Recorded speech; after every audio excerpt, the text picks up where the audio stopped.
नमस्कार दोस्तों, मेरा नाम है विकास कुमार और आप सभी का मेरे यूट्यूब चैनल पे स्वागत है। दोस्तों, Bilkis Bano gang rape case, अब तक तो आप सभी लोगों ने नाम सुन ही लिया होगा, ज़रूर सुन लिया होगा। हो सकता है नहीं भी सुना होगा, क्योंकि हमारी मीडिया कुछ और ही दिखाने में व्यस्त है। कोई बात नहीं, मैं बता देता हूँ ये मामला क्या है। दोस्तों, गुजरात सरकार द्वारा रेमिशन पावर का यूज करके अभी 1 साल पहले 11 अपराधी को 15 अगस्त 2022 को रेमिशन पावर का यूज यानी क्षमादान का यूज करके गुजरात सरकार ने 11 अपराधी को रिलीज किया था। वे अपराधी उम्र कैद की सजा काट रहे थे 2002 के Bilkis Bano gang rape case का। दोस्तों, अभी उसी पे सुप्रीम कोर्ट ने फैसला सुनाया, उस रिलीज को कैंसिल कर दिया है और उन सभी 11 अपराधी को 2 सप्ताह के अंदर वापस आने को कहा गया है। और ये मामला अभी ट्विटर पे ट्रेंड भी चल रहा है। आप उन सभी अपराधी का नाम लिस्ट में देख सकते हैं, स्क्रीन पे देख सकते हैं। दोस्तों, यह मामला शुरू कहाँ से हुआ था, इनके बारे में जानने का प्रयास करते हैं। दोस्तों, बात तब की है लगभग 2002 की।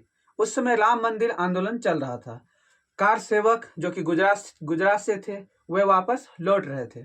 उसी समय गोधरा स्टेशन जो कि गुजरात में पड़ता है, वहाँ पे उस ट्रेन के डब्बे को आग लगा दी गई थी और उसी समय 59 लोगों की मौत हो गई थी।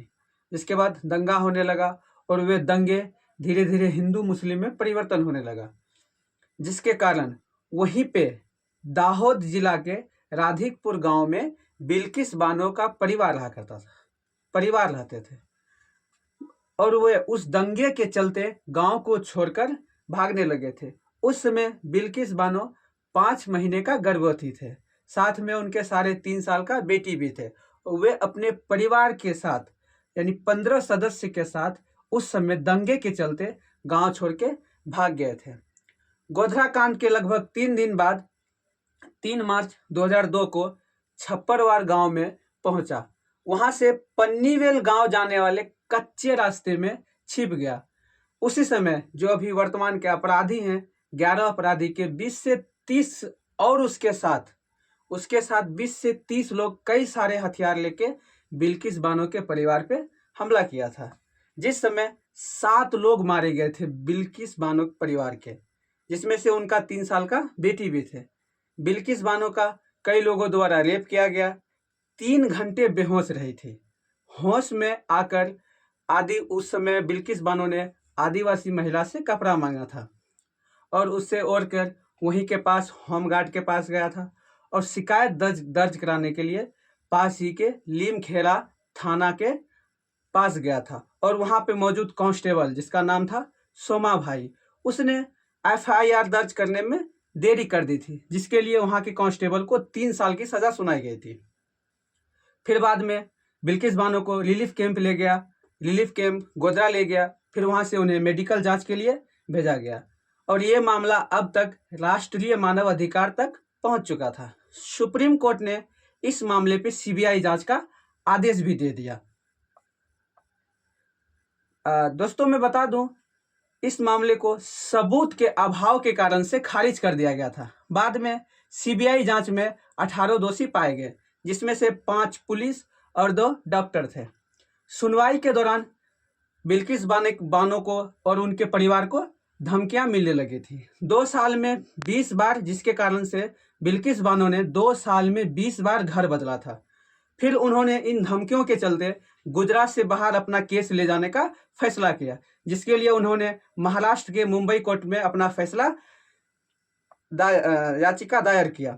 फिर 2008 में मुंबई कोर्ट ने 11 दोषी करार दिया और 7 को सबूत ना होने के अभाव में छोड़ दिया। फिर इस स्पेशल कोर्ट CBI ने 11 लोगों को उम्र कैद की सजा सुना दी थी। सुप्रीम कोर्ट का फैसला फिर बाद में लगभग 2017 में आया कि बिल्किस बानो के परिवार को 50 लाख रुपए का राहत रुपए दिया जाए।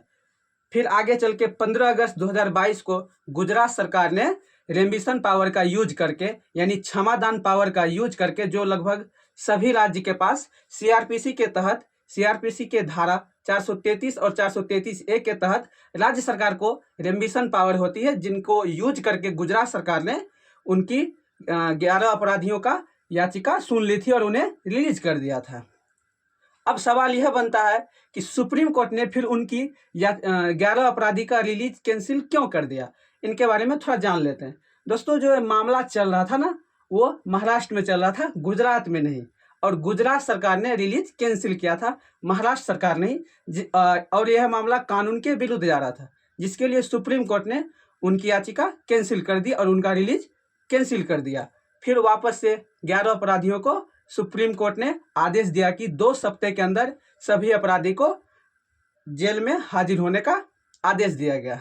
अगर इन्फॉर्मेशन आपको अच्छी लगी हो तो वीडियो को लाइक, सब्सक्राइब और शेयर जरूर कीजिएगा। धन्यवाद।